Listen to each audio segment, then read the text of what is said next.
Entonces, comenzamos. Ya, todos atentos aquí. Bien. Entonces, hablaremos acerca del síndrome coronario agudo. Y como ustedes ya saben, cuando nosotros hablamos de síndrome coronario agudo, estamos hablando prácticamente a nivel de las arterias coronarias. Ahí enfóquense. Ahí va a ser el detalle. ¿Ok? Una cosa es que hablemos del electrocardiograma propiamente dicho y otra cosa es que hablemos de cómo se origina o qué es el síndrome coronario agudo, ¿no? Entonces aquí vamos a tener dos grandes segmentos. ¿No? El síndrome coronario agudo, algunos lo van a reconocer así, o como SICA también, ¿no? Con elevación del segmento ST y con depresión o sin elevación del segmento ST, o incluso puede estar normal o inversión de la onda T, ¿no? Entonces tienen que aprenderse ustedes algunos principios, ¿sí? Tienen que aprenderse algunos principios para que entiendas la patología de lo demás, para que entiendas la clínica de por qué el paciente presenta esos signos y esos síntomas. ¿Estamos? Muy bien. Entonces, por aquí, mira, yo tengo mi vasito sanguíneo, ¿correcto? Supongamos que por acá yo tengo mi vaso sanguíneo, mira, ¿ok? Entonces, por aquí, recuerda que mi vaso sanguíneo tiene, ¿qué tipo de células tiene el vaso sanguíneo? Tiene en su túnica íntima, recuerda que tiene tres capas, está más de decirte, ¿verdad? Tiene la íntima, tiene la media y tiene la adventicia, ¿ya? Entonces ahí ustedes van a entrar a, tienen que recordarlo para que puedan entender, sobre todo la parte de fisiopatología. ¿Estamos? Bien, y por aquí, miren, tengo la plaquita, ¿no? La plaquita aterosclerótica, ¿verdad? Así. Muy bien. Entonces, miren, y por aquí obviamente ya tienes tus células endoteliales igual, ¿no? Por acá, así, porque es la túnica íntima, recuerda, ¿no? En realidad, los, eh, las células grasas, ¿no? O el colesterol se deposita por debajo del endotelio, o sea, subendotelial, ¿verdad? Bien, entonces acuérdate, el flujo sanguíneo viene así en esta dirección. Es un flujo sanguíneo laminar, ¿ok? Es un flujo sanguíneo laminar. Pero ¿qué pasa cuando hay una placa ateromatosa, una placa aterosclerótica? Recuerda que la placa aterosclerótica es así, mira, ya que en el centro se denomina centro necrótico. Y un datito importante que tú tienes que saber y que tienes que recordar, sí, es que en esta placa ateromatosa, sí, en esta placa ateromatosa, existen, existe un proceso inflamatorio, como tú ya sabes, ¿verdad? Pero acá lo que nosotros nos va a interesar es el famoso factor tisular que está presente aquí, ¿ok? ¿Y por qué será importante yo recordar el factor tisular? ¿Por qué? Porque este factor tisular que se encuentra aquí en el núcleo de esta placa ateromatosa, ¿sí? Recuerda, este factor tisular es un factor protrombótico, ¿ok? Quiere decir que si sale al torrente sanguíneo va a estimular o va a activar la agregación plaquetaria. ¿Ok? Lo estoy haciendo despacio para que me entiendas. ¿Ok? Entonces, el flujo sanguíneo debe ser laminar, ¿verdad? Entonces, por aquí se debe encontrar el tejido cardíaco. Por acá está el tejido, ¿verdad? ¿Estamos? Por acá está el tejido. Miren. ¿Ok? Entonces, cuando solamente, recuerda también, si esta es la placa teromatosa, un datito antes de pasar a lo demás, esta placa teromatosa, recuerda, puede ser una placa estable y puede ser una placa inestable. Y eso es lo que también va a interesarnos a nosotros cuando hablemos del síndrome coronario agudo. ¿Ok? Bien, entonces recuerda que en la placa teromatosa, términos sencillos, la estable, esta no tiende a romperse, no rompe. ¿Ok? No tiende a romperse. A diferencia de la placa inestable, esta sí tiende a romperse, sí rompe. ¿Ok? Entonces ya por ahí tú tienes que ir analizando, ¿ok? Si rompe, listo, correcto. Bien, entonces miren, cuando viene por aquí el torrente sanguíneo, miren, todavía por acá, por esta luz vascular, por esta pequeña estrechez que tú ves, ¿no? Por acá, a ver, lo voy a hacer con otro color para que lo veas. Sí, por aquí, por esta zona, mira, por aquí, por este espacio vascular, aún pasa sangre, ¿me entienden? aún pasa oxígeno. ¿Estamos? ¿Ok? Entonces, aquí todavía hay una oclusión parcial, no hay una oclusión completa de la arteria coronaria de la luz vascular. ¿Se entiende, chicos? Entonces, por eso es que el paciente cuando está en reposo, por ejemplo, cuando está en reposo, no tiene clínica, ¿ok? No tiene clínica. ¿Por qué? No tiene clínica, ¿no? No tiene clínica. ¿Pero por qué no tiene clínica? Porque recuerda siempre esta norma, el aporte de oxígeno, ¿sí? El aporte de oxígeno es o debe ser directamente proporcional a la demanda de oxígeno. Esa es tu norma que nunca debes olvidarte. ¿Cómo así, doctor? Recuerda que si aumenta la demanda de oxígeno, ¿ya? Si aumenta mi demanda de oxígeno, tiene que aumentarme también el aporte de oxígeno. ¿Estamos claros, chicos? Entonces, si aumenta la demanda de oxígeno, tiene que aumentarme también el aporte de oxígeno. ¿Estamos claros? Tiene que aumentarme el aporte de oxígeno. Muy bien. Entonces, ¿qué pasa en este caso? ¿Quién es el que da el aporte de oxígeno? Las arterias coronarias, pues chicos, al corazón. Las arterias coronarias son las que dan aporte del oxígeno. ¿Estamos? Entonces, por ejemplo, cuando el paciente sale a caminar, cuando tú caminas, cuando tú trotas, cuando subes escaleras, caminas 3, 5 cuadras, el corazón ya trabaja más. Por lo tanto, aumenta la demanda de oxígeno. ¿Me entienden? Entonces, ese aumento de demanda tiene que ser suplida por un aumento en el aporte de oxígeno. ¿Estamos, chicos? Pero como hay una placa ateromatosa aquí, ¿qué pasa con la demanda? Se altera. Entonces, esa es otra norma que tú lo vas a usar. Cuando hay alteración, entonces, sí hay alteración, ¿no? Entre la demanda y el aporte de oxígeno, también va a ser una de las causas que vamos a ver más adelante, ¿sí? Que son causa basal del síndrome coronario agudo, ¿ok?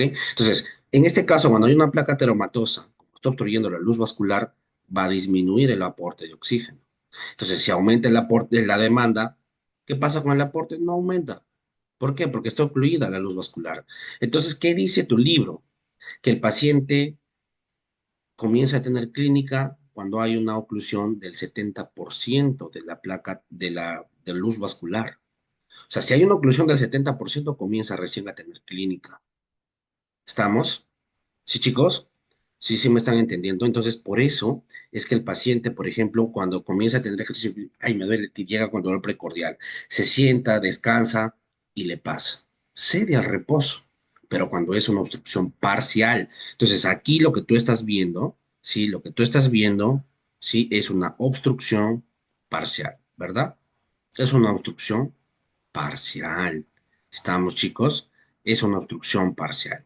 Ok, listo, correcto.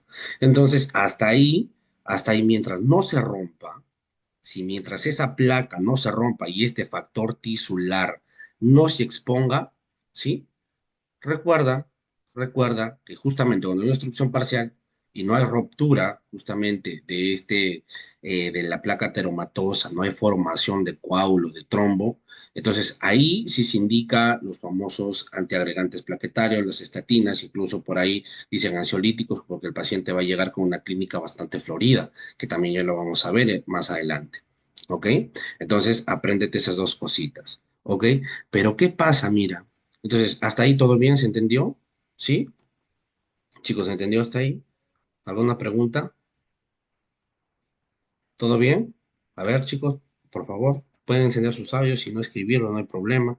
Entonces, miren en la imagen 2. Si es que no me hablan, supongo que me están entendiendo, ¿eh? ¿Ok? Si no me dicen nada, supongo que me están entendiendo. ¿Ya? Entonces, miren, pero en el otro contexto, ¿qué pasa? Mira, ¿qué pasa? Esta es otra placa teromatosa, ¿verdad? ¿Listo? Listo. Ok, excelente. Por acá está la placa teromatosa, muy bien. Pero ¿qué mira? ¿Qué ocurre? ¿Qué ocurre? Cuando se rompe esta placa teromatosa, cuando se rompe, ¿qué pasa? Este factor tisular se expone al flujo sanguíneo, chicos, y por lo tanto comienza a formarse el famoso trombo. Y a eso se llama trombo mural.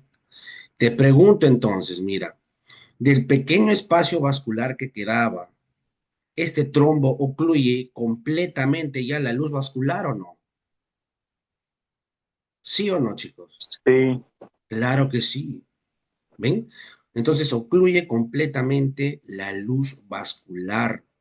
Entonces te pregunto, cuando tú camines, cuando tú hagas ejercicio y cuando estás en reposo, si es que estás en reposo, quiere pasar el oxígeno por acá, la sangre, ¿pasa o no pasa? No pasa, pues chicos. ¿Y qué pasa con ese tejido? ¿Qué pasa con ese tejido? Mira, arriba todavía, como estaba oclusión parcial, todavía pasaba un poquito, por eso que sería el reposo. Pero entonces te pregunto, si hay una obstrucción completa de la luz vascular, ¿cederá en el reposo o no?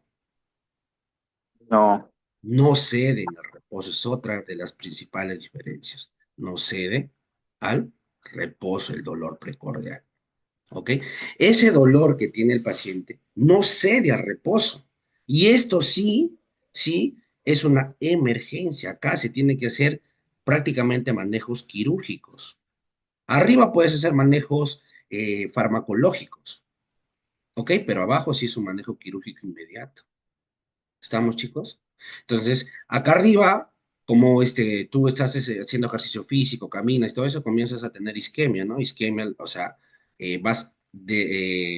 provocando una lesión celular reversible nada más al paciente, ¿no? ¿Por qué? Porque te duele, tú dejas de hacer ejercicio, de caminar mucho y te sientas. Y esa es la gran mayoría, ¿no? Van cuando ya están muy complicados, cuando realmente tienen una clínica demasiado florida. Entonces, si tienen un dolor precordial, entonces acudo inmediatamente para descartar que ese dolor que yo tengo en el tórax, el de mi tórax izquierdo, en el precordio, entonces descartar de que sea un origen cardíaco, ¿ok? Porque de a poquito se va isquemiando, es cierto, se está aturdiendo. No sé si han leído sus libros de fisiopatología, ahí ustedes van a encontrar el término de miocito aturdido, ¿ok? Aturdido. ¿Ok, chicos? Y hay otro término cuando usan que cuando el miocito ya está a un paso de morir, si es que no intervienes, el miocito se muere, necrosis, o lo puede revertir. ¿Ok? Entonces, eso es importante. A diferencia del otro, directamente acá ya va a entrar al proceso de necrosis, que es una lesión celular irreversible, ¿no? Irreversible, que se caracteriza justamente, ¿por qué? Porque tú vas a ver un proceso inflamatorio. ¿Ok? Inflamatorio. ¿Por qué? Porque hay pérdida de la continuidad de la membrana de los miocitos y todo el contenido que está dentro de los miocitos sale. ¿Y qué tienes en los miocitos cardíacos? Tienes proteínas contráctiles, ¿verdad? Las famosas troponinas. Por eso es que cuando se rompen los miocitos, aparte de generar un proceso inflamatorio local, ¿ok? Esas proteínas cardíacas salen al torrente sanguíneo y por ende aumentan. ¿Se entiende? Sí, chicos. Entonces, eso es importante, ¿ok? Eso es importante. Por eso, ustedes tienen que aprender la diferencia de una con la otra.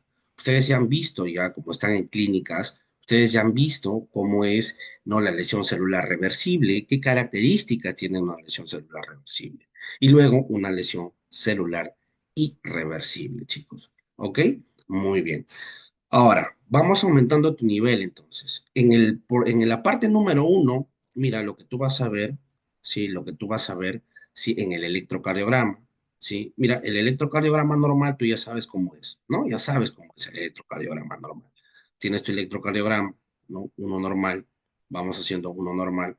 Mira, ¿sí? Muy bien, no me salió muy derecho, pero bueno. ¿Sí? Entonces así es tu electrocardiograma normal. La onda P, Q, R, S, T, por lo menos eso. ¿Ok? Entonces, ¿qué dice tu libro de medicina interna? Que cuando hay una oclusión parcial, lo que tú puedes ver son tres cosas. Tres cosas. Disminución o un infradesnivel del segmento ST o depresión del segmento ST. ¿Ok? Puede estar una onda T invertida, tres cosas, ¿ah? Una onda T invertida, ¿sí? Una onda T invertida, ¿ok? O incluso el electrocardiograma puede estar normal, ¿ok, chicos? Puede estar normal, ¿Estamos claros? Entonces acuérdate de esas tres cositas. Ahora, acá en el caso número 2, ¿qué vas a ver aquí? Aquí lo más representativo que hay un supra desnivel del segmento ST, el famoso elevación del segmento ST. Eso es lo que tú vas a ver en tu electrocardiograma. O sea, lo vas a ver así. Yo les he puesto incluso esa vez que hicimos, ¿no? Así lo van a ver, mira, tal cual. Así.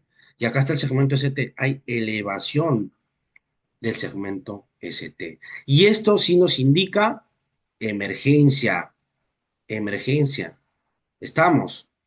¿Ok, chicos? Entonces, para que haya necrosis, tiene que por lo menos, dice tu literatura, tu libro de medicina interna dice que tiene que pasar más de 3 horas. ¿Ok? Más de 3 horas. ¿Ok? Pero el libro de patología dice más de 4 horas. ¿Verdad? Más de 4 horas. O sea, a partir de las 3 horas ya hay necrosis, según tu libro de medicina interna. Según tu libro de patología, mayor de 4 horas. Pero tómalo mayor de 3 horas. ¿Qué quiere decir? Que a partir de las 3 horas hay necrosis. O sea, a partir de las 3 horas se pierde la continuidad de la membrana de los miocitos. Entonces, por lo tanto, a partir de las 3 horas habrá aumento de las proteínas. ¿Proteínas qué, chicos? Cardíacas. Cardíacas. ¿Estamos? De las proteínas cardíacas. ¿Ok? ¿Sí? De las troponinas cardíacas. Así se llaman. De las proteínas o las troponinas cardíacas. ¿Cuáles son esas troponinas principales? La troponina I y la troponina T. Esas son las principales. ¿Y qué te dice tu literatura? Que ambas tienen mayor del 90% de la sensibilidad y especificidad. Por lo tanto, son las que se hacen de elección. Son las que se usan como elección para el diagnóstico de infarto agudo del miocardio, ya sea con elevación o sin elevación del segmento ST. ¿Ok? Estas son las más importantes, es cierto. Pero por ahí, pero por ahí, mira, sí, pero por ahí, algunas preguntas te dicen, o te preguntan incluso los doctores cuando está rotando. ¿Cuáles son las proteínas cardíacas? O eso preguntaban en su momento. Ahora ya no mucho, pero te doy como un datito, ¿ya?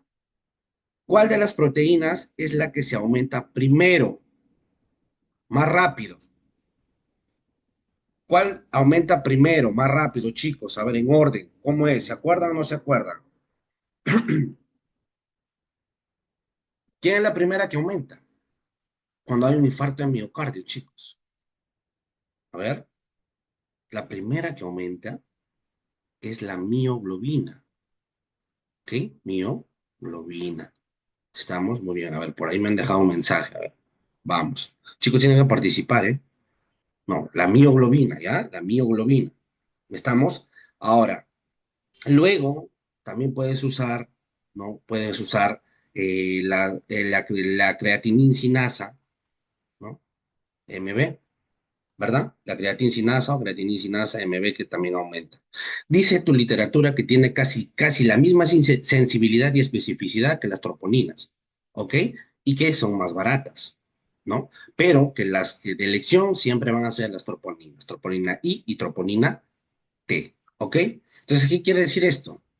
Rápidamente para acabar. Si estas proteínas o las troponinas, que tú lo vas a ver simplificado así, en tu libro de medicina, lo vas a ver así. Si hay aumento de esta, ¿cuánto, doctor? Si es que basta que sea mayor de 2, ojo, basta que sea mayor de 2 para decir que ya hay aumento o elevación de las troponinas cardíacas. ¿Ok, chicos? Entonces puedes usar la CKMB, sí que consideran algunos que la segunda en aumentar, y luego dicen también la lactato deshidrogenasa, ¿verdad? Y por último, o la que más, la que mayormente, al último, la que aumenta son las troponinas, ¿no? Las troponinas que ya te acabo de mencionar también. ¿Ok, chicos? Muy bien. ¿Estamos? Entonces, eso no te olvides, ¿ok? Eso no te olvides, ¿ya? Bien, entonces, ¿quién aumenta primero? La mioglobina, ¿no? Después la CKMB, la lactato deshidrogenasa, porque hay un proceso inflamatorio, acuérdate, ¿ya? Y las troponinas como último, que es lo que nos van a decir netamente de que ya hay necrosis del miocito cardíaco, ¿ok?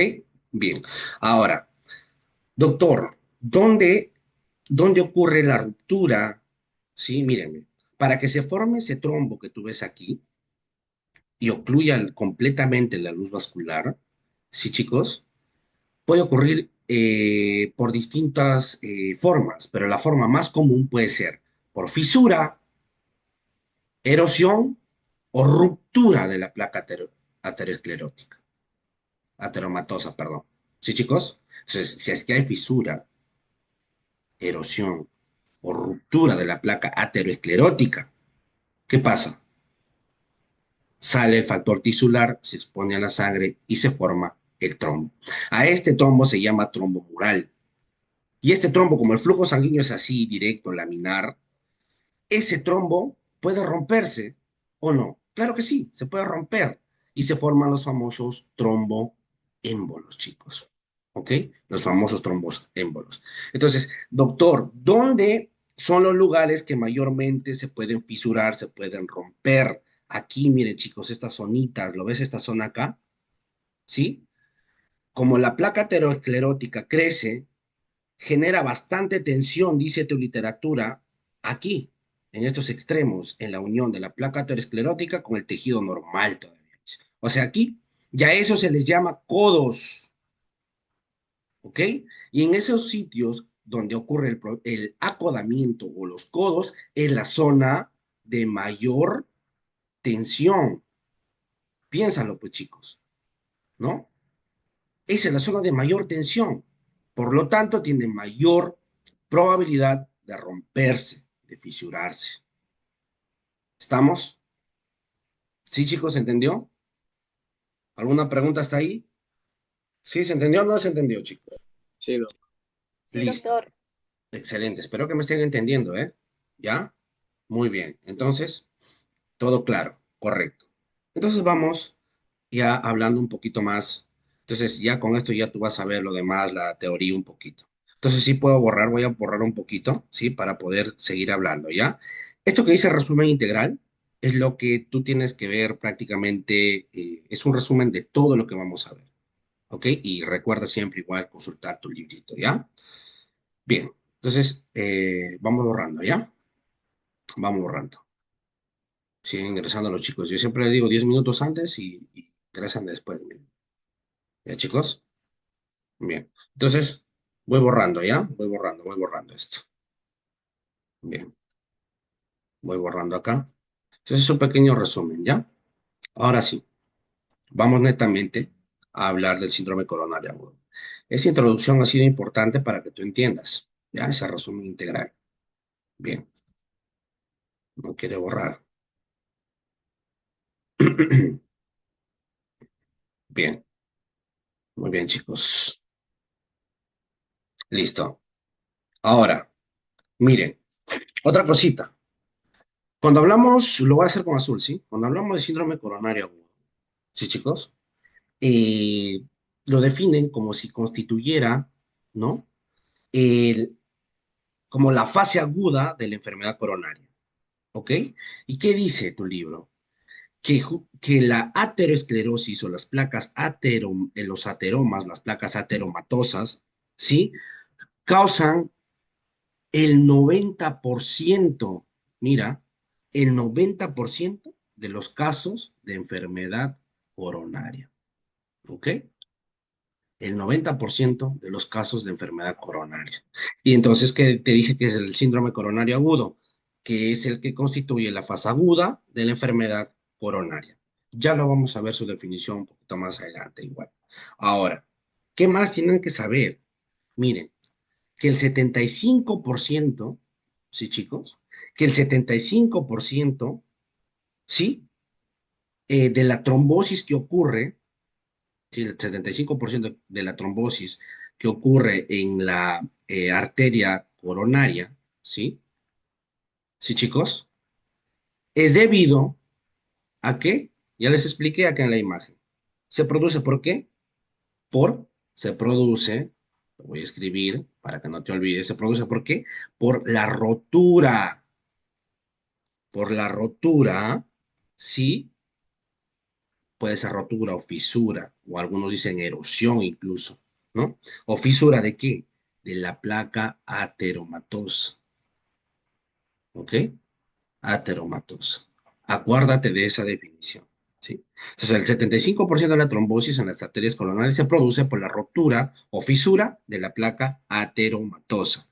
Y cuando se rompía la placa ateromatosa, ¿qué exponía? Les dije, el factor tisular, ¿verdad? Y si expone el factor tisular era un protrombótico, ¿te acuerdas? ¿Sí? Un protrombótico, ¿verdad? Por lo tanto, si se expone el factor tisular, ¿qué va a inducir? Trombosis, pues chicos, trombosis. Y se ocluye completamente la luz vascular, ¿qué hace? Disminuye el aporte de oxígeno. Al inicio vas a ver isquemia, pero pasa de las 3 horas, ya inicia, o vas a ver necrosis. ¿Estamos? Entonces tienes que seguirme, ¿ok? No te olvides. Muy bien. Entonces, repito, el 75% de las trombosis de las arterias coronarias se producen porque hay rotura o fisura de las placas ateromatosas. ¿Dónde se rompen? ¿Dónde se fisura más frecuentemente? En los lugares de acodamiento. ¿Por qué? Porque ahí son zonas de mayor tensión, chicos. ¿Se entiende? ¿Sí? ¿Están entendiendo? Sí, ¿no? Muy bien. Entonces espero que esté quedando claro, ¿eh? Y no haya dudas. ¿Ok? Bien. Entonces eso tiene que tenerlo claro. ¿Ya, chicos? Muy bien. Ahora, otra cosita más que tienen que saber que el 25%, o sea, el resto, no, el restante, sí, de las isquemias, eh, ¿por qué ocurre? Miren, vamos a hacerlo en imagen, ¿sí? Tú ya sabes que tu vasito, este es tu vasito, ¿no? Ya te dije. Este es tu vasito, por acá tienes tus células endoteliales, ¿no? Lo vamos a hacer más rápido para que no te aburras tampoco. La idea es que me entiendas y también te guste, ¿no? Esa es la idea, ¿ya? Sigan ingresando, miren chicos, por acá. Entonces, acuérdate, mira, ¿sí? Aquí lo voy a dibujar, vamos. Entonces, el 25% de esas trombosis ocurre.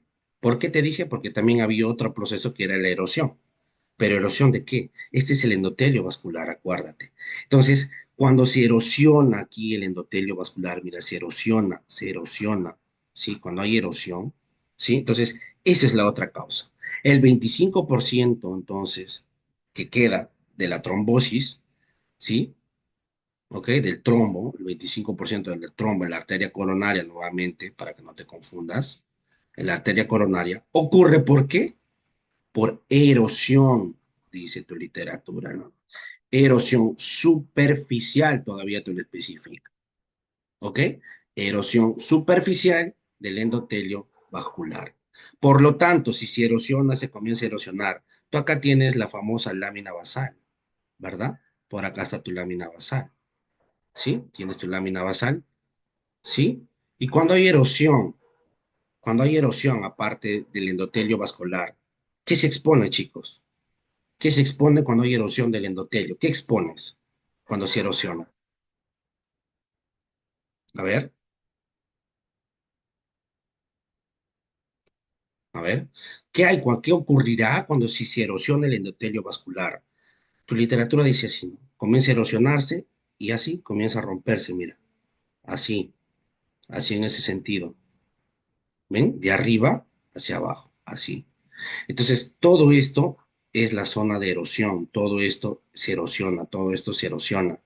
Y cuando se erosiona, se expone. ¿Qué expone?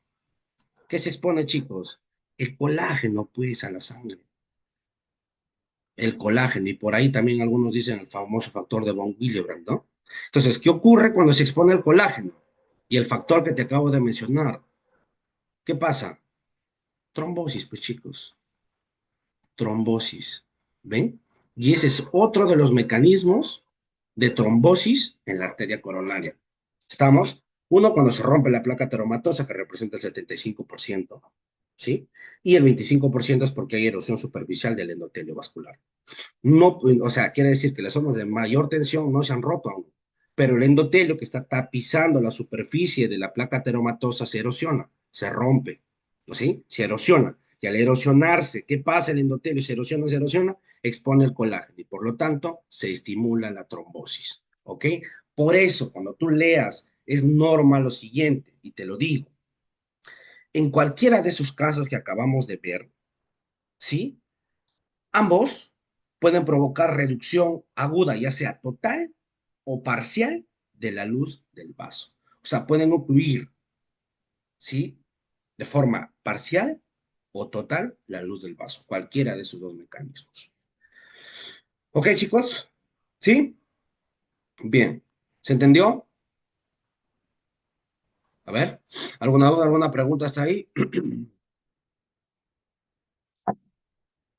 ¿No? Bien. Entonces, espero que se Ninguna, haya... doctor. Listo, excelente. Así tienen que, ya ven chicos, así hablen, tranquilos, no tengan miedo. Quizás a algunos, a la mayoría o a todos no los conozco, pero la idea es conocerlos. No, ténganme confianza. La idea es que me tengan confianza y si nos equivocamos, no hay problema. Lo que yo quiero es que tú aprendas, entiendas, ¿ok? Vamos entonces. Mira, yo te estoy acá, estas láminas que te voy a colocar a continuación son propias y también te lo he colocado como un resumen, la pepa, lo más importante que tú tienes que tener en cuenta. ¿Ok? Entonces, igual recuerda siempre repasar tus libritos de medicina interna, ¿ok? Tus libritos de medicina interna. Muy bien. Entonces, vamos. A ver, eh, ¿cómo se define el síndrome coronario agudo en general, ya sea con elevación o sin elevación del CMT? Así nada más, como síndrome coronario agudo. Se define como un conjunto de manifestaciones, miren, conjunto de manifestaciones clínicas secundarias a isquemia miocárdica, es la definición. Secundaria a isquemia miocárdica. Entonces acá tú vas a aprender la diferencia. Cuando yo digo, ¿ok? Que se trata de una elevación del segmento ST clínicamente o con los exámenes complementarios. Entonces ahí vas a ver en cuál de estos síndromes coronarios habrá aumento de las troponinas y en cuáles no, o en cuál no habrá, en cuál será negativo. ¿Me entienden? Bien, entonces eso, ¿ya? Entonces, recuerda que el síndrome coronario agudo, como te acabo de mencionar, puede ser con elevación del segmento ST o sin elevación del segmento ST. ¿Estamos? Vamos primero por la elevación del segmento ST. Si te das cuenta, mira cómo está la luz del vaso. Esta es la arteria coronaria, ¿no? Mira. ¿Y hay alguna luz por acá, alguna luz vascular? No hay nada de luz vascular y acá ves que ya está roto también la placa ateromatosa, porque es la causa más frecuente. Acuérdate. ¿Ok? Entonces aquí lo que vas a ver es una obstrucción completa. ¿Ok? Hay una obstrucción completa de la arteria coronaria. ¿Ok? De la luz del vaso. Y a esto se le conoce, mira, a esto le conocen como el famoso trombo, ¿sí? Trombo de fibrina, ¿sí? Trombo de fibrina, ¿no? A ver, más chiquito para que le alcance, ¿sí? A esto se le denomina como el trombo, y esa es otra de las características, ¿no? Trombo de fibrina, ¿ok? Trombo de fibrina. ¿Y por qué le dirán trombo de fibrina, chicos? O rico en fibrina. O también, por otro, tú lo vas a conocer como el trombo rojo, ¿ok? Trombo de fibrina o trombo rojo. ¿Por qué le dicen trombo rojo o de fibrina? Porque este es rico, su mismo nombre lo dice, en fibrina, y es rojo. ¿Por qué? Porque es rico en hematíes, en glóbulos rojos, ¿ok? Y hay poca cantidad ¿de qué? De plaquetas. ¿Estamos? Entonces aquí, en el síndrome coronario agudo con elevación del segmento ST, lo que tú vas a ver aquí es una obstrucción completa de la luz vascular. ¿Ok? ¿Y por qué ocurre? Porque hay un trombo de fibrina o también llamado trombo rojo. ¿Ok? Lo voy a colocar acá al lado para que no te olvides. Trombo rojo, ese es el otro nombre con el que se conoce. ¿Y por qué le dicen así? Porque es rico en fibrina y hematíes y poca cantidad de plaquetas. ¿Estamos? ¿Ok? A diferencia del síndrome coronario agudo sin elevación del segmento ST, mira, hay una pequeña porción de luz vascular acá. ¿Ok? Entonces aquí hay una obstrucción, pero incompleta. Estamos, hay una obstrucción incompleta de la luz vascular. Dice incompleta, incluso puede ser transitoria, ¿ok? Hay una obstrucción incompleta o transitoria, dice, ¿no? Del vaso, ¿ok? Y acá este trombo es un trombo, es un trombo, ¿qué chicos? Plaquetario, ¿ok? Es un trombo plaquetario o también se le denomina como un trombo blanco, ¿ok? Acuérdate. Por un lado, lo resalto, tengo el trombo de fibrina o trombo rojo, ¿verdad? Por otro lado, tengo el trombo plaquetario y el trombo blanco. ¿Estamos? Ahora, recuerda, con elevación del segmento ST, obstrucción completa. Sin elevación del segmento ST, obstrucción incompleta o parcial o transitoria, incluso dice. Acuérdate, ¿sí? Entonces, sin elevación del segmento ST, el trombo es de tipo plaquetario, es blanco. ¿Por qué? Porque este es rico en qué? En plaquetas. Rico en plaquetas, pero tiene poca cantidad de fibrina y casi nada de matíes. ¿Estamos? ¿Te das cuenta? En uno es rico en fibrina, hematíes y pocas plaquetas. El otro es lo contrario, en el de sin elevación del segmento ST. Aquí, ese trombo es un trombo blanco. ¿Por qué? Porque tiene gran cantidad de plaquetas, o sea, rico en plaquetas, poca fibrina y casi nada o nada de hematíes. Esa es la diferencia. Por eso a uno le dicen rojo y al otro le dicen blanco. ¿Ok?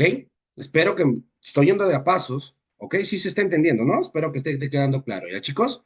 Bien. Entonces, ahora pasamos al electrocardiograma, al famoso electrocardiograma. Miren, en la elevación del segmento ST, como hay una oclusión completa, ¿qué ves? Mira, elevación del segmento ST, mira acá lo que te acabé de esquematizar hace un momento. Se eleva el segmento ST, ¿y qué indica? Ah, obstrucción completa de la luz vascular. Estamos, ¿sí? Y miren, cuando no hay una elevación del segmento ST, puede ser depresión del segmento ST, puede ser una onda T negativa o incluso una electrocardiograma normal.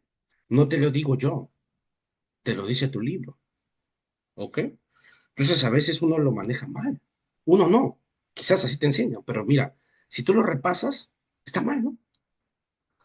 ¿Ok? ¿Por qué te cuento esto? Porque a veces vienen a emergencia, algunos pacientitos le hicieron el electrocardiograma y hubo justamente elevación, hubo elevación del segmento ST y las derivadas eran D2, D3 y ABF, ya sabes qué es. Había supradesnivel, ¿no? Elevación del segmento ST. Va, me pregunta, ya, ¿qué cara es? Cara inferior, ¿no?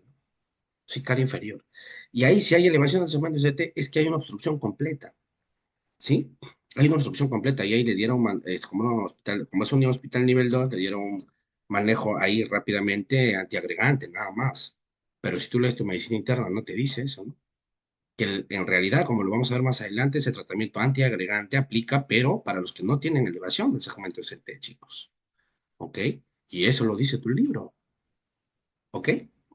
Y se refirió al paciente, obviamente, a hospital de tercer nivel donde hay cardiólogo especialista, pues, ¿no?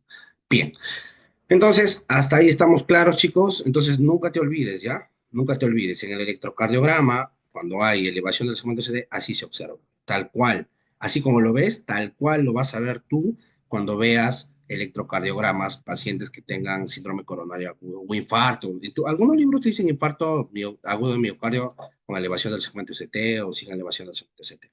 Y el otro, mira, hay depresión, puede haber depresión del segmento ST, inversión de la onda T o incluso puede ser normal.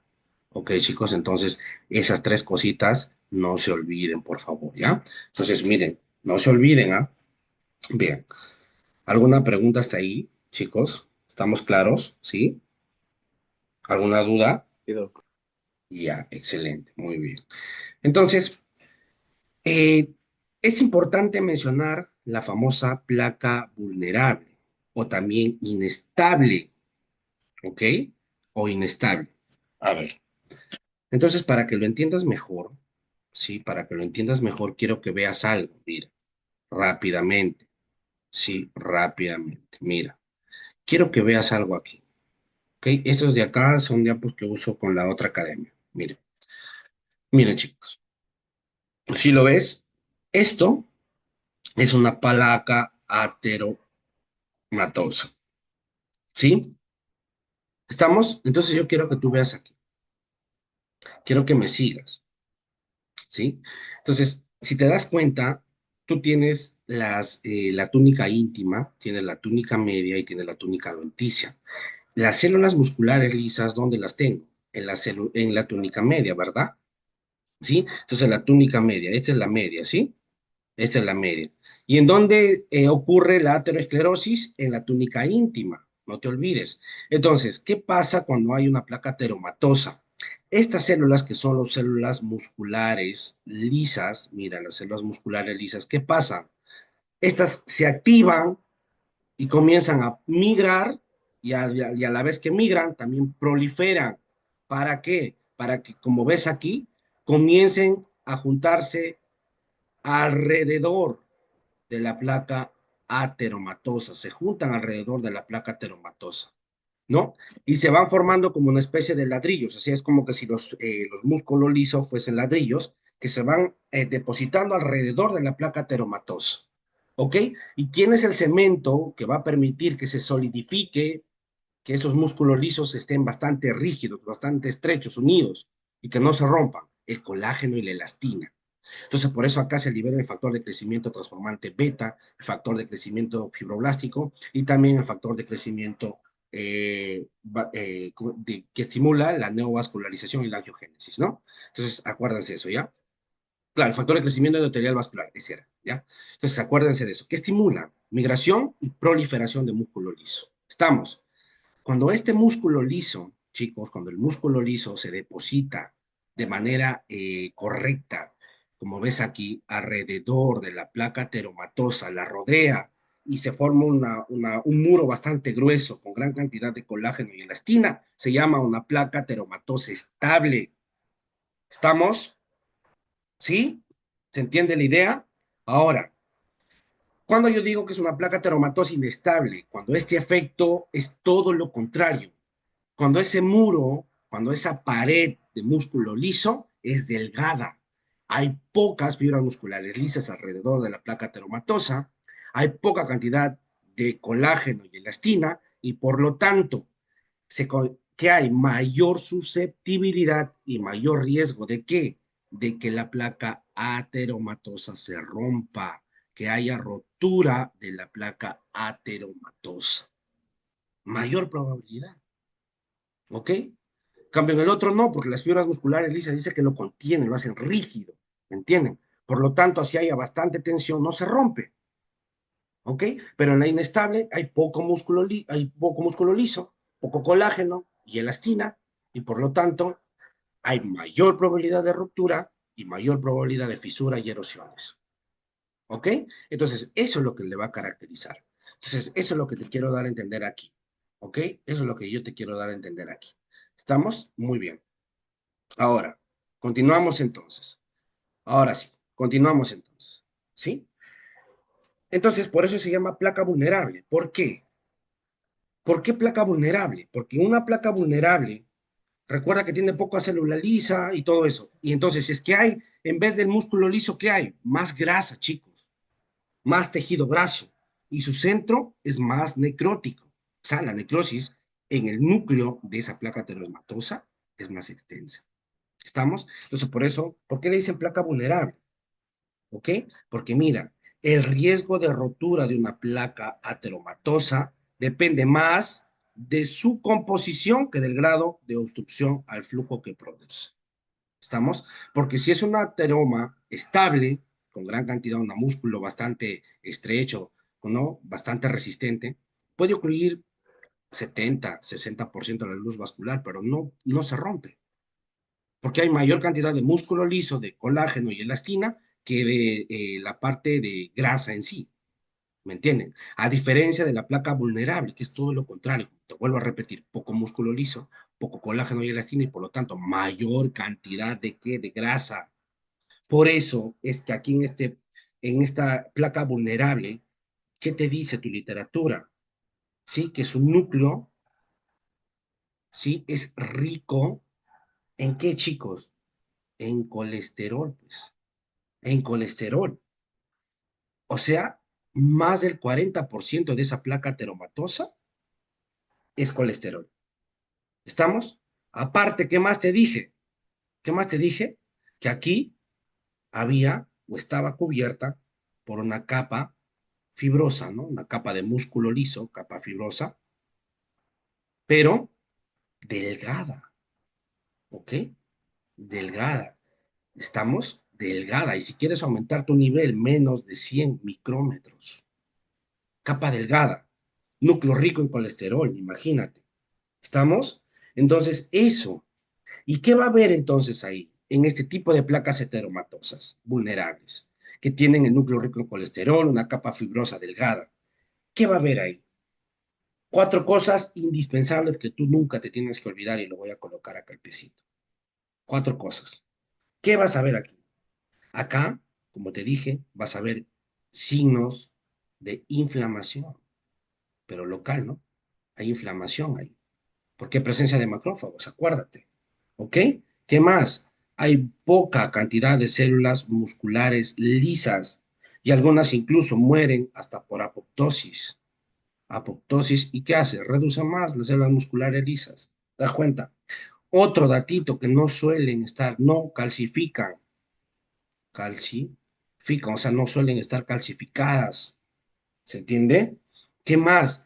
Hay neovascularización o angiogénesis, que también lo conocen. Pero doctor, ¿por qué hay neovascularización? ¿Por qué hay angiogénesis si es un vaso sanguíneo?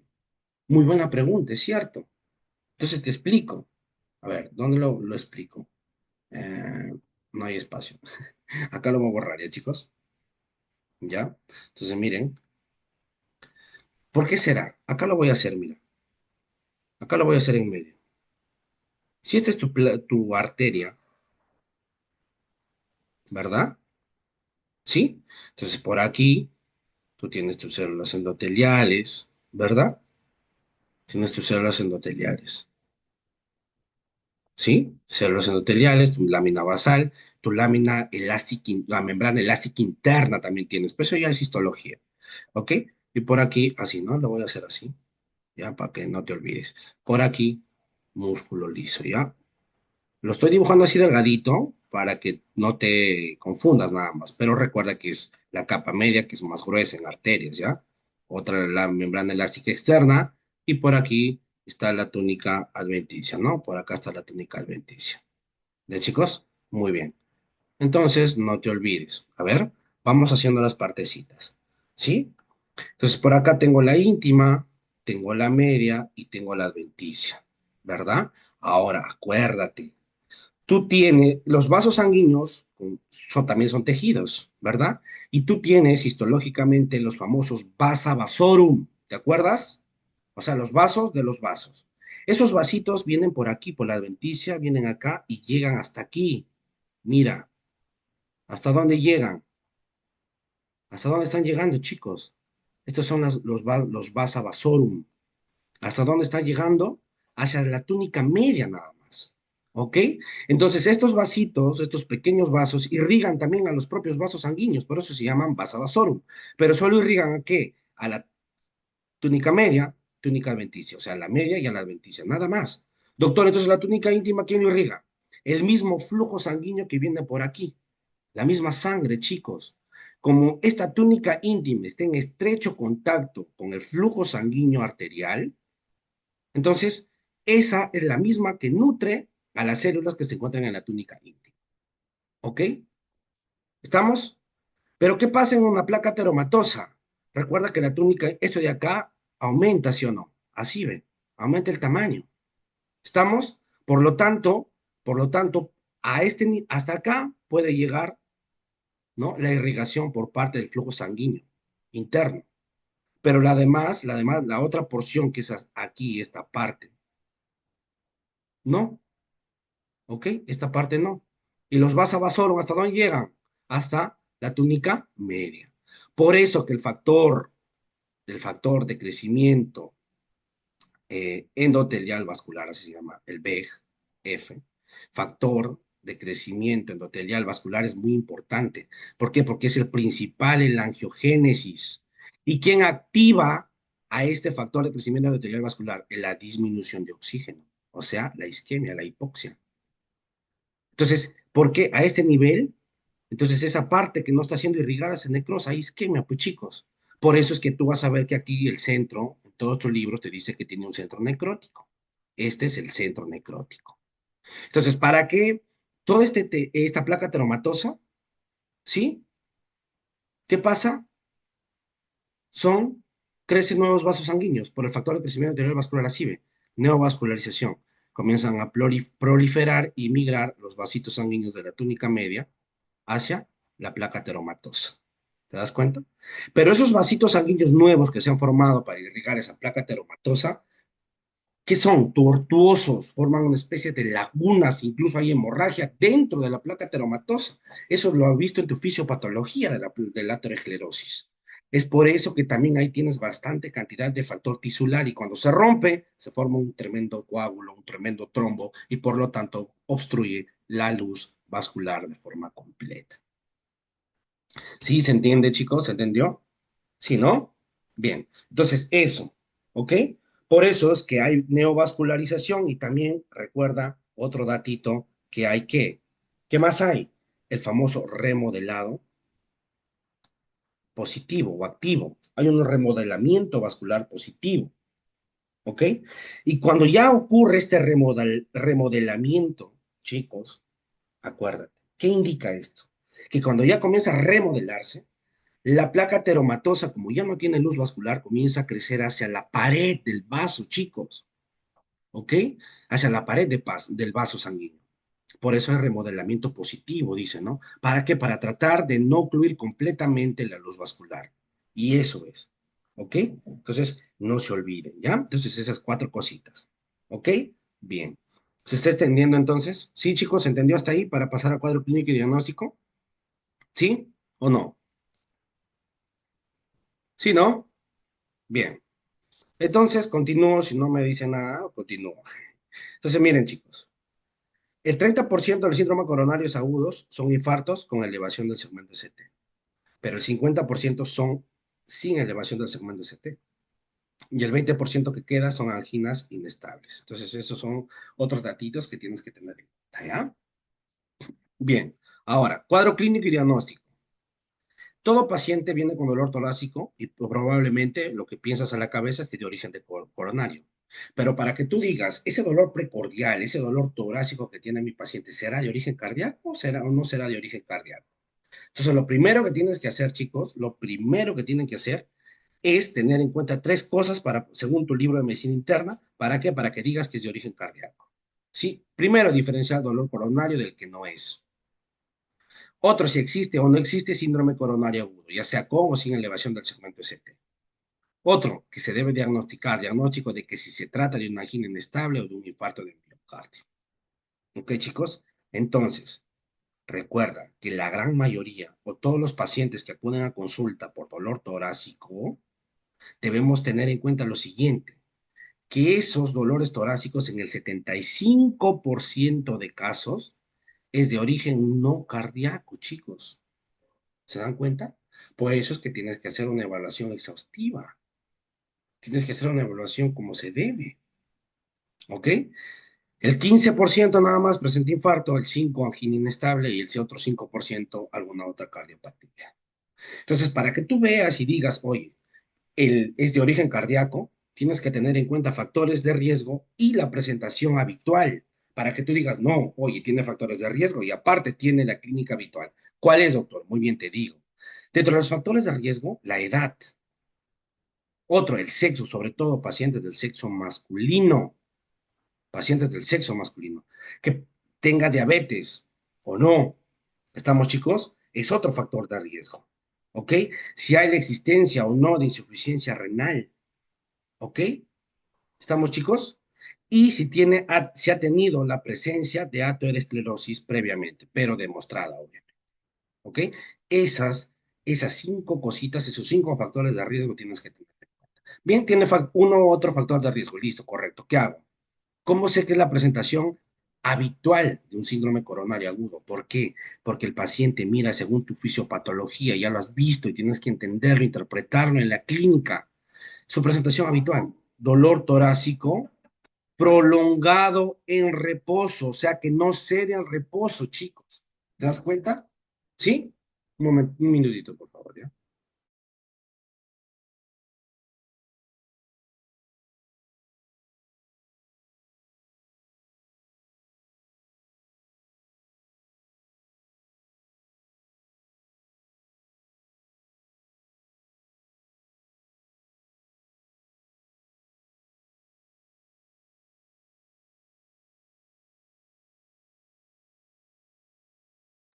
Bien, chicos, entonces, así, ¿estamos? Entonces, ¿cuál es la presentación habitual? Dolor torácico prolongado en reposo, más sudoración, náuseas, disnea o síncope. Pero lo común que yo suelo ver o he visto, que sí viene con dolor prolongado el paciente, pese que lo traen en la camilla y sigue teniendo ese dolor, incluso algunos vienen ya hasta con pérdida, o sea, alteración de la conciencia. Van con diaforesis, están con náuseas, vómitos, están pálidos, chicos, le tocas, están bastante sudorosos. ¿Ok? Entonces acuérdate, la presentación habitual, dolor torácico prolongado en reposo, más sudoración, náuseas, disnea o síncope. ¿Estamos claros? Entonces ahí están tus factores de riesgo y la presentación habitual. Esa es la PEPA. Chicos, ¿qué más quieres? Miren. Bien. Entonces, recuerden, vamos por la parte derecha. El dolor torácico del síndrome coronario agudo, ¿sí? Acá, vamos aquí, ¿sí? Puede ser de tres tipos. Miren, de comienzo reciente y grave, es decir, cuando tienen una duración menor de un mes, pero con angina de al menos grado 3. Repasa tu clasificación en la angina. ¿Estamos? Entonces, el dolor torácico, recuerda el síndrome coronario agudo, entonces puede ser de comienzo reciente y grave, ¿no? Duración, ¿cuándo digo que es de comienzo reciente y grave? Cuando su duración tiene menos de un mes, pero tiene una angina de pecho de al menos grado 3. Y tienes que saber tu clasificación de grado 3. Ya sabes cuál es tu clasificación de grado 3, ¿verdad? Bien. Dos, cuando tiene angina progresiva. Perdón, ahí salió choquito. ¿Sí? Su angina progresiva, ¿verdad? Cuando tiene el pacientito angina progresiva. Estamos. A eso, como le decimos, la famosa angina crónica de esfuerzo, ¿no? Que se ha hecho más frecuente y más intenso, también grado 3 y que aparece a esfuerzos menores o tarde en desaparecer. Eso es el dato. Ese es otro dato. ¿Ok, chicos? Bien, entonces tú también puedes preguntar por eso y tú dices, ah, ya probablemente sí sea, ¿no? 3, cuando el paciente, otro para que consideres que es dolor torácico del síndrome coronario agudo, es que el paciente tenga angina en reposo prolongado por lo menos más de 20 minutos, dice, ¿no? Si dura más de 20 minutos esa angina en reposo, tú ya dices, oye, ese dolor torácico es del síndrome coronario agudo. ¿Ok? Muy bien. Ahora, ¿cuál de los exámenes, cuál es, en la exploración que haces, cuál es la más importante que debe realizarse cuando tú ya sospechas que se trata de un síndrome coronario agudo? A la cabeza está en amarillo, mira, el electrocardiograma de 12 derivaciones, nunca te olvides, derivaciones, listo, estamos. Electrocardiograma de 12 derivaciones es lo primero que tú tienes que hacer o la exploración más importante que se debe realizar cuando sospechas de un síndrome coronario agudo. ¿Estamos claros? Bien. Ahora, vamos con los biomarcadores cardíacos. Ya te expliqué igual, ¿sí? Acá tenemos las troponinas cardíacas, que son las principales y son las únicas que en realidad te menciona tus libros de medicina interna, pero otros sí te mencionan algunas guías y manuales te mencionan, ¿no? A los demás, MK, la mioglobina y todo eso, ¿ya? Entonces, pero la más importante, las troponinas cardíacas. De ellas, la troponina I y la troponina T. Su liberación, ¿qué indica? Necrosis celular. ¿Ok? Cuando hay aumento de estas troponinas, cuando se liberan al plasma, cuando se liberan a la sangre y aumentan sus niveles, ya cuando es mayor de 2, digo, ah, está aumentado. Entonces, por lo tanto, ¿qué indica cuando hay presencia de troponinas cardíacas en el plasma? Necrosis celular. Por eso que te dije que tiene una alta especificidad, ¿verdad? Y también una alta sensibilidad, mayor del 90%. Por eso es el que se les conoce o se les considera como las de elección en el caso de síndromes coronarios agudos. ¿Ok, chicos? Bien, entonces acuérdate, su aumento en el plasma, ¿qué indica? Diagnóstico de necrosis miocárdica. O sea, si tú, como te vuelvo a repetir, si tú ya ves que hay aumento de las proteínas cardíacas, de las troponinas cardíacas, quiere decir que hay necrosis celular. Por lo tanto, dices, el paciente tiene un diagnóstico de necrosis miocárdica. O sea, lo que te dice que hay necrosis, pero no te dice cuál es la etiología. ¿Ah? Ojo, son dos cosas distintas. Te dice el diagnóstico, que es necrosis miocárdica, cierto, pero no que te diga, oye, no te dice la etiología. Que la etiología más frecuente sea la aterosclerosis es cierto, pero no siempre es por una placa ateromatosa, ¿ok? Entonces, por eso lo recalco, ¿ya? Muy bien. Otra cosa más que también tenemos que tener en cuenta y que es importante, acuérdate que se detecta a las 3 horas según tu libro de medicina interna y su pico máximo, 24 horas, chicos. A las 24 horas es el pico máximo de elevación de las troponinas cardíacas. ¿Ok? Entonces, cuando sale positivo hay aumento de las troponinas cardíacas, ¿ok? ¿Cuándo yo lo realizo? Primero, al ingreso, cuando tú sospechas, ¿no? De que el paciente está teniendo un infarto agudo de miocardio, ¿no? Y luego lo repites a las 3 horas y luego a las 6 horas del ingreso. ¿Ok? Se repite a las 3 y a las 6 horas. ¿Estamos, chicos? ¿Sí? Sí, Ahora, doctor. muy bien, chicas, muy bien, excelente. Ahora, otro datito para ti. ¿Ok? ¿Sí? Si en caso, si en caso se confirma el diagnóstico de infarto de miocardio, porque ya le estás haciendo sus exámenes al ingreso, luego a las 3 horas y luego a las 6 horas, y tú confirmas que hay diagnóstico de infarto de miocardio, si ya se confirma, lo voy a colocar acá, ¿ya? Entonces, sí, diagnóstico de infarto de miocardio. Listo, se confirmó diagnóstico de miocardio.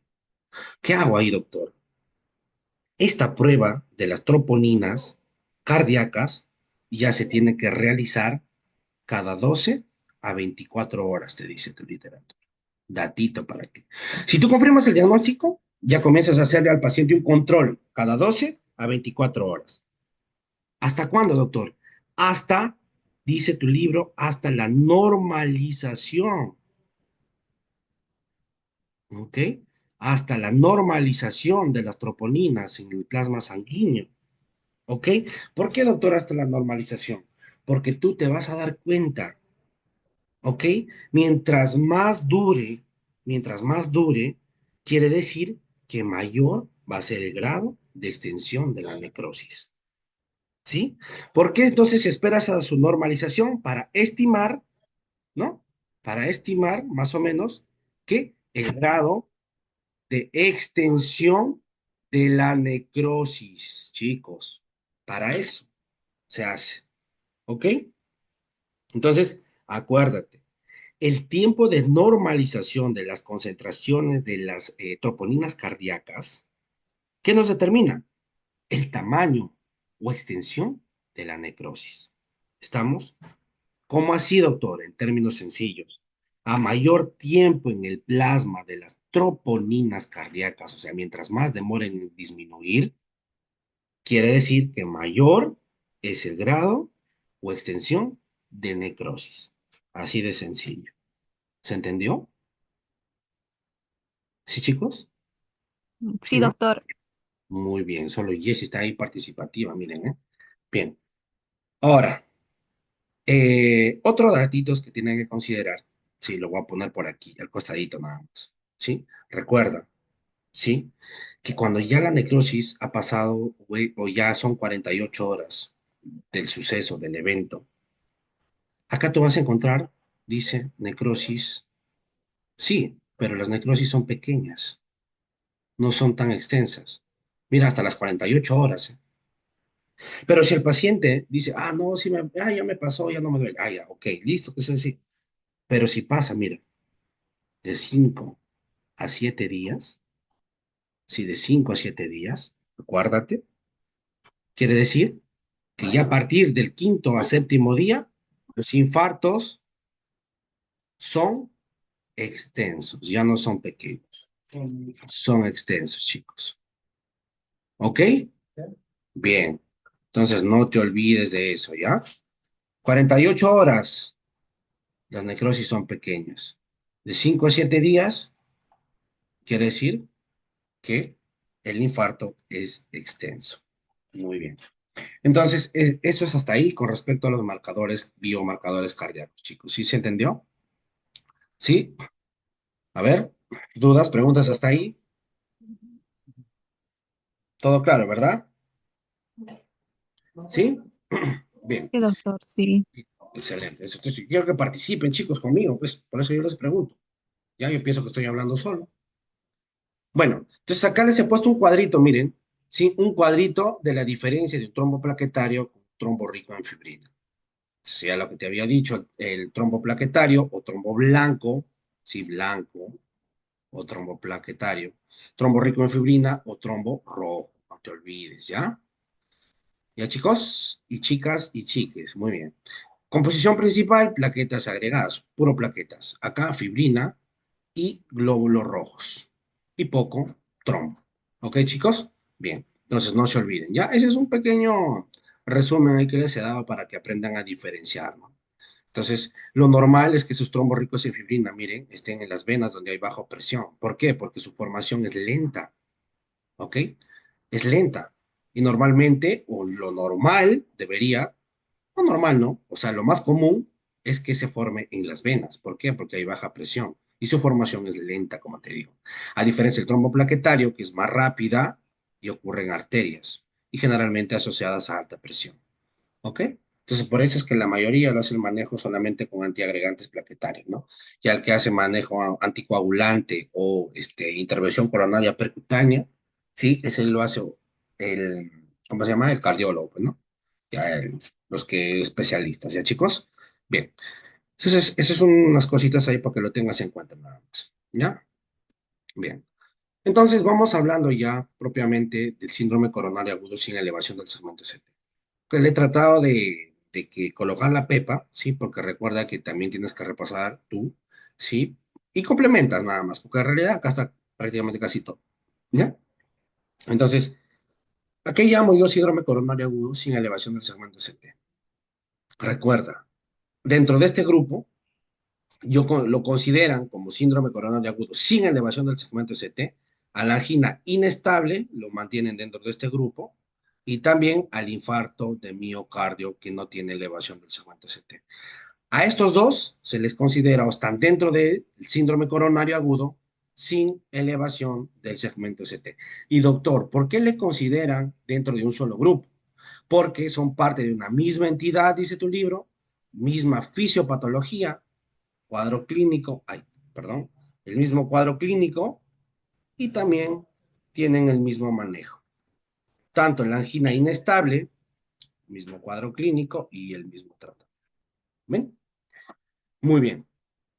Ahora, aquí en el síndrome coronario agudo sin elevación del segmento ST, ¿qué hay? Obstrucción parcial del vaso sanguíneo por un trombo blanco, rico en plaquetas. ¿Esto se puede romper? Sí, se rompe y forma émbolos distales.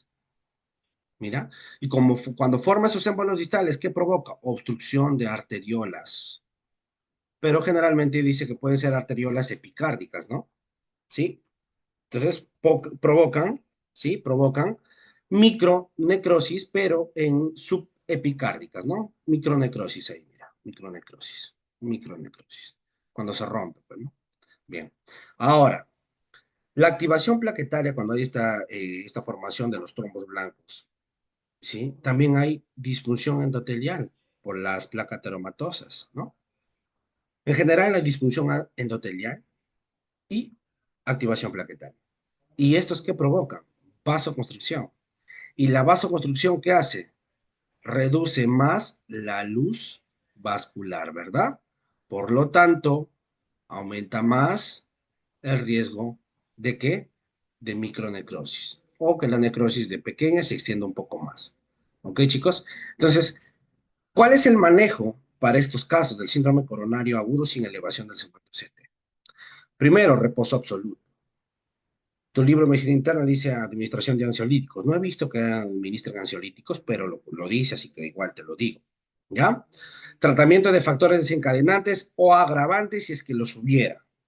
¿Estamos? Bien.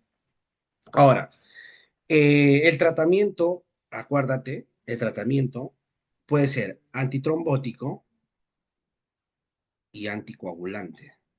¿Para qué?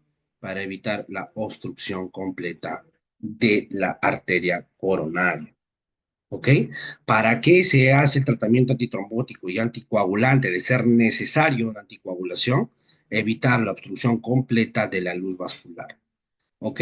Evitar la obstrucción completa de la luz. Acá está, ¿no? La completa de la luz vascular. ¿Estamos? Bien. Entonces, puedes dar tus terapias únicas, solas o terapias dobles. ¿Ok? Según lo que recomiendan, lo que sugieren, que la terapia doble es mucho más efectiva. ¿Ok? Entonces, dentro de de los tratamientos con antiagregantes a la cabeza suelen dar aspirina, ¿no? Aspirina, pero a dosis bajas. Dosis de 75 a 100 miligramos al día, ¿no? Y si son alérgicos a la aspirina, si son alérgicos, se da clopidogrel, ¿no? 75 miligramos por día. 75 miligramos por día. ¿Ok? Se dan dosis bajas, dice. Ojo, no lo digo yo, lo dice tu libro. ¿Ah? ¿Ya? Bien. Entonces, muy bien. Ahora, se ha visto, sí, se ha visto que también aquí en esta terapia única le puedes dar solamente el famoso ticagrelor, ¿no? El ticagrelor. Chicos, el ticagrelor lo puedes dar también, ¿no? El ticagrelor, pero este se da generalmente a una dosis de 90, ¿no? De 90 miligramos cada 12 horas, ¿no? Cada 12 horas, ¿sí? Y se ha visto, pues, que este ticagrelor es el más eficaz, ¿no? Es mucho más eficaz que el aspirina, el ácido acetilsalicílico solo. Obviamente te hablo en pacientes que tienen síndrome coronario agudo sin elevación del segmento CT. La diferencia que no hay mucho y eso cuesta también, pues, ¿no? Bien. Luego también tenemos la terapia doble. La terapia doble con aspirina más clopidogrel. Esta combinación es muy buena. Aspirina con clopidogrel igual a dosis bajas. ¿Ok? 75 miligramos por día se da de cada una, ojo. ¿Ah? ¿Ya? Ahora, puedes dar otro, aspirina más ticagrelor o prasugrel. El prasugrel, una dosis de 10 miligramos por día. Los demás a las dosis igual. El ticagrelor, 90, y la aspirina de 100. En realidad se da 100 miligramos, ¿no? Pero yo he visto que en vez de esto, le dan hasta 300 miligramos por día. ¿Eh? O sea, en realidad en la práctica clínica se da 300 miligramos. Son lo que he visto, ¿no? El clopidogrel también le dan 3 tabletitas. ¿Ya? Entonces, bueno.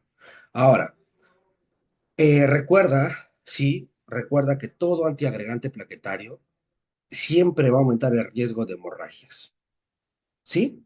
Y generalmente, esta terapia doble, ¿sí? Esta terapia doble se usa para el tratamiento, ¿sí? Se usa para tratamientos, ¿sí? Con riesgo, para tratamientos, como tratamiento, ¿no? Para riesgos de intermedio a alto, ¿no? De intermedio a alto. O sea, para este grupo que está aquí, como ves. ¿Ok? Ahí se usa principalmente en la terapia dual, ¿no? La terapia dual. Chicos? Entonces, eso es importante que tengamos en cuenta. Ahora, cuando yo uso, doctor, aspirina, mastica, grelor o prasugrel, generalmente se ha visto que son más eficaces en aquellos pacientes que han sido, eh, eh, que han recibido intervención, ¿no? Intervención, ¿sí? Intervención. ¿Ok? En aquellos pacientes que han sufrido intervención, se les sugiere esta aspirina, masticagrelor o prasugrel. ¿En qué tipo de intervención, doctor? En la ICP, ¿no? En la intervención coronaria percutánea, ¿no? Con colocación de stent, ¿ya? ¿Sí? Intervención coronaria percutánea con elevación, perdón, con colocación de stent. ¿Ya? ¿Para qué? Para evitar coágulos, ¿no? Entonces, eso no se olviden. Ahora, entonces, cuando yo doy esta terapia doble, la segunda opción en aquellos pacientes que tienen riesgo, pero un riesgo. muy alto. Aquellos pacientes que están arriba en el primer grupo, ¿no? En el primer grupito. ¿Qué más se suele dar? ¿Qué más se suele dar? Las estatinas, ¿no? Estatinas. Puedes dar a estatinas. O sea, eliges uno, ya sea agregación única o terapia doble, terapia única o terapia doble. Más su estatina, ¿no? Su estatina, su atorvastatina, lo que quieras, ¿no? Se administra generalmente también desde el ingreso. ¿Para qué? ¿Para qué se administran las estatinas, chicos? Para reducir, pues, la progresión, ¿no? La progresión de la placa aterosclerótica, dice, ¿no? Lo que dice tu libro, ¿no? Y por lo tanto, solamente va a reducir la incidencia, ¿no? Del síndrome coronario agudo. Chicos, así. Bien. Y también puedes optar por anticoagulantes, ¿no? Por anticoagulantes como por ejemplo el Fondaparinux, que se usa, ¿no? 2,5 miligramos por día generalmente dan.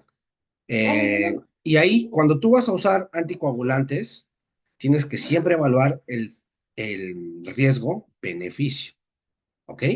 Y el beneficio debe ser mayor que el riesgo, obviamente. Si ves que el paciente va a tener más beneficio dándole anticoagulantes que el riesgo, le das. ¿Ok? Entonces, si tiene vas a ver que es más beneficioso dar anticoagulante, o sea, es mejor el beneficio que el riesgo, entonces le das anticoagulante. Fondaparinux, o también le puedes dar heparina no fraccionada y heparina de bajo peso molecular, ¿no? Cualquiera de esos. ¿Ya, chicos? Los anticoagulantes, pues comunes. ¿Ya? Bien, entonces eso no olviden, ¿ya? No olviden. Entonces ahí les dejo un cuadrito del riesgo muy alto, cuando digo que es un riesgo muy alto, cuando digo que es un riesgo intermedio alto y cuando es un riesgo bajo, ¿ya? Entonces no nos olvidemos. Y la terapia simple generalmente se dan a aquellos pacientes que tienen terapia o riesgo bajo, ¿no? ¿Ya? Muy bien, pero o sea, en esas dosis, supongo, ¿no? Por eso supongo que cuando los médicos internistas, lo he visto en su momento, cuando vino un paciente así, con síndrome coronario, le dio clopidogrel, mandaron a comprar al familiar clopidogrel, se da por vía oral siempre, ¿ah? Le dieron el clopidogrel, pero le dio 3 tabletas. Entonces supongo que era una dosis de ataque que también, o eso supongo son alternativas, ¿no? Y en vez de terapia doble, le dio 3 dosis de clopidogrel, o sea, 3 tabletitas de clopidogrel, ¿ok? Bien, bueno, eso es así, es como se maneja, ¿no? Se varía. Ya vas a ver tú cuando ya vas a ser médico, cuando hagas tu internado médico, ¿ya? Bien. Ahora vamos con el síndrome coronario agudo con elevación del segmento ST. Esto también es importante. Entonces acá tienes que aprenderte la famosa ola de necrosis, chicos. ¿Han escuchado la famosa ola de necrosis o no? Primero, hasta ahí, ¿alguna pregunta, alguna duda tiene? ¿Todo claro? Ninguna, doctor. ¿Seguros? Sí, pero lo que no escuché nunca es la ola de necrosis. No sé de qué Ya, trata. claro. No te preocupes, justo acá lo vamos a hablar. Entonces es algo interesante, chicos, ¿eh? Algo interesante que pocos lo saben, es cierto. Entonces, acá te voy a explicar de qué se trata la famosa ola de necrosis. ¿Ok? Bien, y eso acá ocurre justamente en el infarto, el síndrome coronario agudo con elevación del segmento ST. Entonces, cuando digo, doctor, cuando digo que es un Zika con elevación del segmento ST, cuando hay necrosis miocárdica aguda, mira, hay necrosis ya, ¿lo ves? Hay necrosis, o sea, ya hay necrosis miocárdica, pero el origen es isquémico por obstrucción. Y recuerda que el 95% de los casos del Zika con elevación de segmento CT es por una obstrucción completa de una arteria coronaria, ¿ok? De una arteria coronaria. Muy bien. Entonces, para ello tenemos que nosotros hablar de la famosa ola de necrosis, ¿ok? Doctor, ¿cuándo yo hablo del ola de necrosis? ¿A qué se refiere con la famosa ola de necrosis? Ya, vamos a ver. Ok, no pienses que es una playa, ¿eh? Puedes decir una playa y te metes a nadar. No es así. O el miocardio, nada. No, no, no. Lo dicen así por la forma en cómo avanza la necrosis. ¿Ya? Ahora te explico. Mira, ¿por qué se dice ola de necrosis? ¿Por qué? Porque dice que la necrosis, ¿sí? La necrosis va desde el subendocardio y va avanzando, y va avanzando hacia el subepicardio. Mira, ¿entienden? ¿Cómo así, doctor? Es decir, que va de adentro, mira, si lo ves aquí, vamos acá primero en la primera imagen acá. Miren, esta zona negrita, como tú ves, es la zona de necrosis, la zona roja oscura. Esta zona, y por acá lo que está en rojito es el endocardio. Y por lo que está por debajo del endocardio es el subendocardio. Entonces, mira, entonces, ¿qué pasa aquí? Está necrosado. Esta parte de tejido está necrosado. ¿Ves? Está necrosado, ¿verdad? Pues ya está muerto el tejido. Y esta parte que está amarilla es la zona isquémica. Es como que está en un paso. Si es que la lesión continúa, si no hay si no se revierte lo que está provocando la necrosis, ese tejido que está amarillo también se va a morir, también se va a necrosar. Entonces avanza así, como olas, mira, ¿lo ves? Comenzó ahí y va a comenzar a aumentar así, ¿ve? Así en ese sentido. ¿Lo ves? Si te sigues, si me sigues, así va aumentando Sí, la doctor, necrosis. sí, sí estoy Claro, entendiendo. así como unas olitas, pero comienza desde el subendocardio y va creciendo la necrosis conforme pasa el tiempo en manera de oleaje, de olas. ¿Ok, chicos?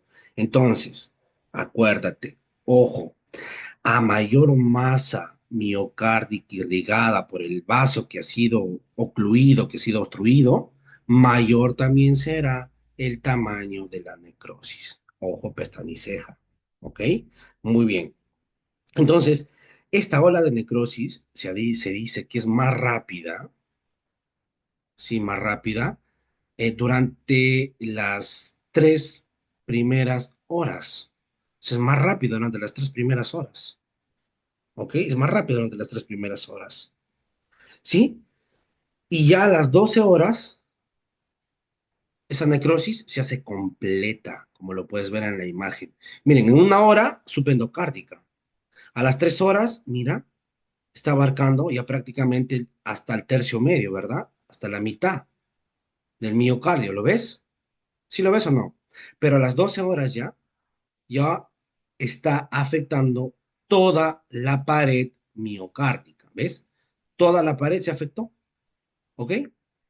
Hasta aquí tú puedes decir que se trata de una necrosis o de un infarto, ¿no? Supendocárdico, ¿ok? Acá, hasta aquí tú puedes decir que se trata de un infarto supendocárdico, endocárdico, así se llaman, o también le puedes decir no transmural o completo.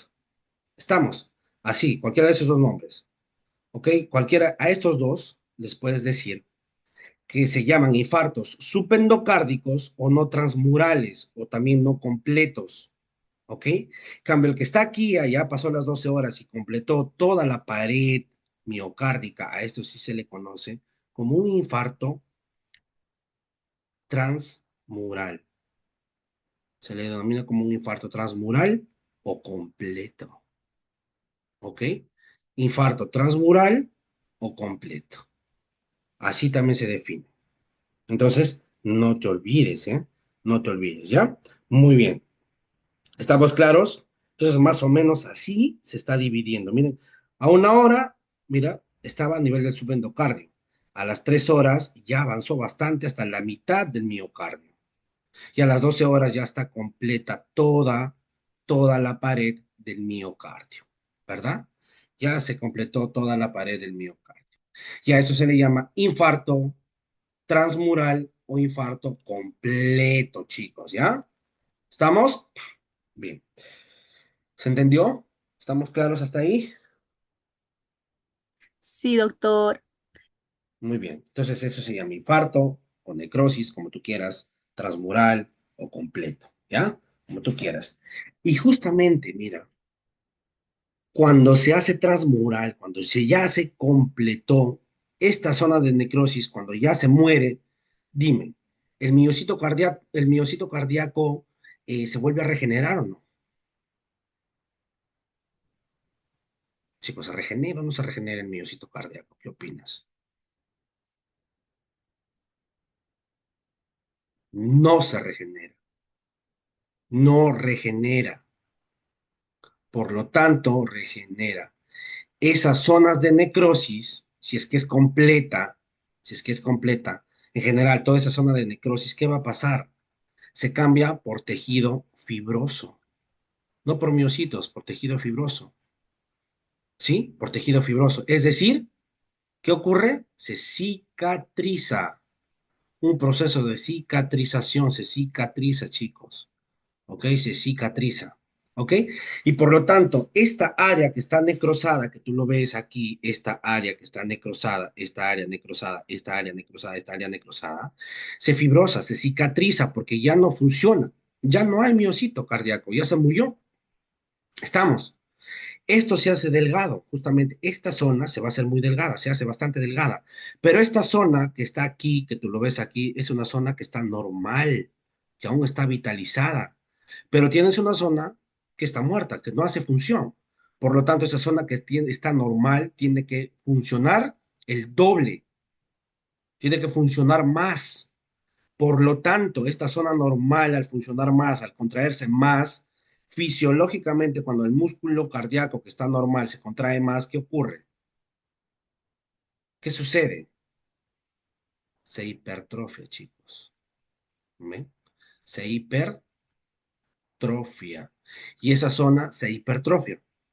¿Ok? La zona normal se hipertrofia y esa zona que está delgada, esta zona que está delgadita, ¿qué hace? Se dilata, chicos. Se dilata. ¿Ok? Se dilata. ¿Ven? Se dilata. Y esa zona es bastante susceptible de qué? De romperse. Y eso que se llama ruptura transmural y por lo tanto una muerte súbita del paciente. ¿Ok? Entonces acuérdate de eso, no te olvides, ¿eh? No te olvides. ¿Ok? Te estoy haciendo un resumen espectacular. Ahora, ¿qué pasa también con la contractilidad miocárdica? Acá recuerda que disminuye también la contractilidad miocárdica. Y si disminuye la contractilidad miocárdica, vas a ver que disminuye el gasto cardíaco, chicos. ¿Y en qué patología había disminución del gasto cardíaco? ¿En cuál era? ¿O cuál es? En la insuficiencia cardíaca, pues chicos. En la insuficiencia cardíaca. Es por eso, es por eso que una de las complicaciones de la infarto agudo de miocardio con elevación del segmento ST es la insuficiencia cardíaca. ¿Te das cuenta? Y ya te expliqué. En términos sencillos, te expliqué cómo ocurre y por qué ocurre. ¿Te diste cuenta? Sí, sencillo, ¿no? Fácil, qué bonito es la medicina. ¿Ok? Espero que se entienda, ¿eh? Que se haya entendido, ¿eh? Espero que no haya ninguna duda, ninguna pregunta, supongo, hasta ahí. Bien, entonces por eso se cicatriza y ya sabe lo que ocurre. Entonces aquí recuerda que en el síndrome coronario agudo con elevación del segmento ST, el dolor es prolongado y no a respuesta a nitratos. No responde a nitratos. Por ejemplo, la nitroglicerina no responde a nitratos. El dolor sigue de manera persistente, de manera perenne. ¿Ok? Entonces acá generalmente el paciente cursa con dolor intenso, escalofríos, sudoroso, con síncope, incluso disnea, náuseas y vómitos. Característico. Doctor, ¿cuál es el tratamiento para el síndrome coronario agudo con elevación en segmento ST? Es más quirúrgico que farmacológico. Se hace angioplastía. Es como que si colocases como una especie de catéter, ¿no? Colocas, llegas a la arteria coronaria y sacas el trombo, el coágulo que se ha formado ahí. Generalmente en un síndrome coronario agudo con elevación del segmento ST, recuerda que el trombo, sí, que el trombo oclusivo suele ser de 2 a 3 centímetros. Mira qué tal dato que te doy, ¿eh? De 2 a 3 centímetros más o menos. Y esa es la que está adherida a la placa teromatosa rota. Un trombo de 2 a 3 centímetros es la que está adherida a la placa teromatosa que se ha roto. ¿Ok? Y otro, puedes hacer la colocación del famoso stent. ¿Para qué? Para aumentar la perfusión sanguínea, ¿no? Para aumentar la perfusión sanguínea y suplir las demandas de oxígeno del corazón. ¿Ok? Entonces, acá te dejo, por ejemplo, un cuadrito, ¿no? De las derivaciones, acá también te estoy dando una tablita de un manual importante, ¿no? De más o menos que los objetivos más importantes relativos al tiempo, ¿no? Para el tratamiento de reperfusión en caso del infarto agudo de miocardio con elevación del segmento C. ¿Qué deberías hacer antes de los 10 minutos? ¿Qué deberías hacer antes de los 60 minutos? ¿Qué deberías hacer antes de los 90? Y así sucesivamente, ¿no? Entonces, mira, antes de los 10 minutos ya tienes que haber hecho el contacto con el médico y hasta haber tenido el electrocardiograma y el diagnóstico. Y eso es lo que se hace. Si tú sospechas que el paciente probablemente tenga un síndrome coronario agudo o que el dolor torácico es de origen cardíaco, su electrocardiograma directo directo. ¿Ok, chicos? Y lo demás ya es en hospitales de tercer nivel, ¿no? Cuando ya le colocas el catéter, la guía y todo lo demás, y un centro que tenga capacidad para hacer una intervención coronaria percutánea, y eso se hace, mira, antes de la hora, ¿ven? La intervención coronaria percutánea, ¿no? O sea, con colocación de stent, probablemente, ¿no? Entonces, eso no se olviden, ¿ya, chicos? Bien, eso es un datito ahí para que lo tengan como agregado a ustedes. Ya, pero eso si van a ser especialistas, lo vas a ver más a fondo, obviamente, ¿no? Ya acá estaba en este cuadro 11 lo que les decía, los más importantes son siempre las troponinas I y la troponina T. Pero mira, la mioglobina ya no se suele usar y tampoco la LDH, ¿no? Sí, la isoforma MB2, esa, cuando estudié ni siquiera lo mencionaba, pero acá miren esta guía sí lo menciona. Entonces, la mioglobina y la deslactato deshidrogenasa, esos ya no se mencionan en la guía de práctica clínica, ¿ya, chicos?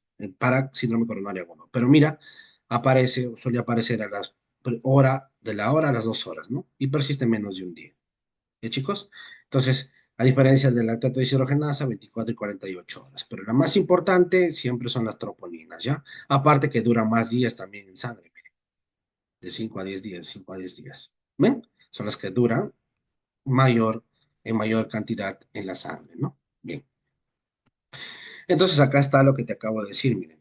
Toda esta área, la área infartada, el área de necrosis, miren, se adelgaza porque se cicatriza, adelgazamiento.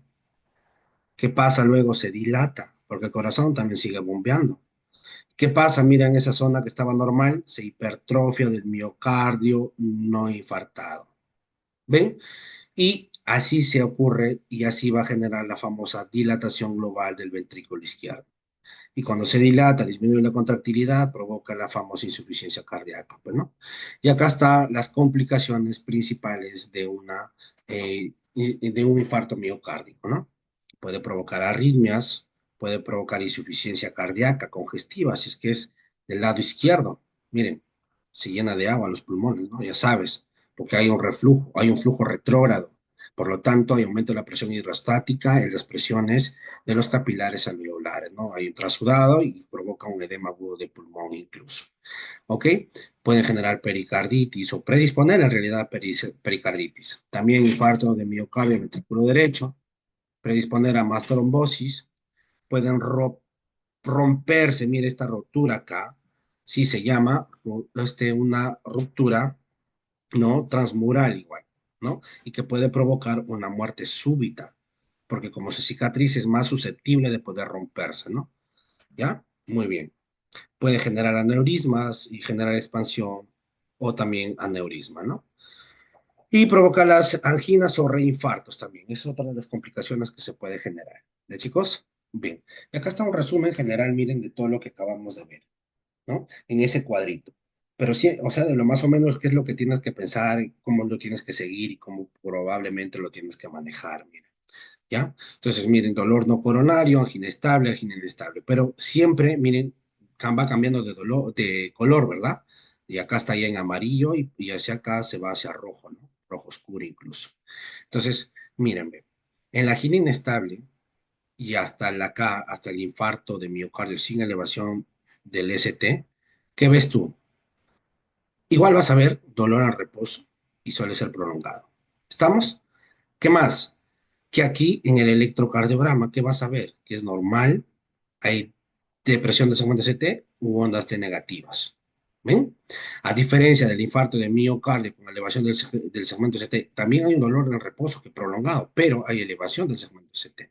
Ese es un datito importantísimo que en el EKG es imposible que tú te confundas. Marcadores de necrosis, los troponinas cardíacas positivos, ya sean infarto sin elevación del segmento ST o con elevación del segmento ST, como ves aquí. Sí, pero en primordiales con elevación del segmento ST son los que mayormente se ven, ¿ya? Entonces, valoración de riesgo, generalmente angina inestable y el infarto de miocardio sin elevación de ST son de intermedio alto, ¿no? O sea, un factor de valoración de riesgo intermedio alto. Y obviamente las que tienen elevación del segmento ST son bastante altos, ¿ya? Entonces ahí sí, si es que se trata de angina inestable y infarto de miocardio sin elevación de ST, le das tratamiento farmacológico, ya lo hemos visto. Antiagregante, anticoagulante, antiisquémico y todo eso. Y considera si le das tratamiento invasivo, ¿no?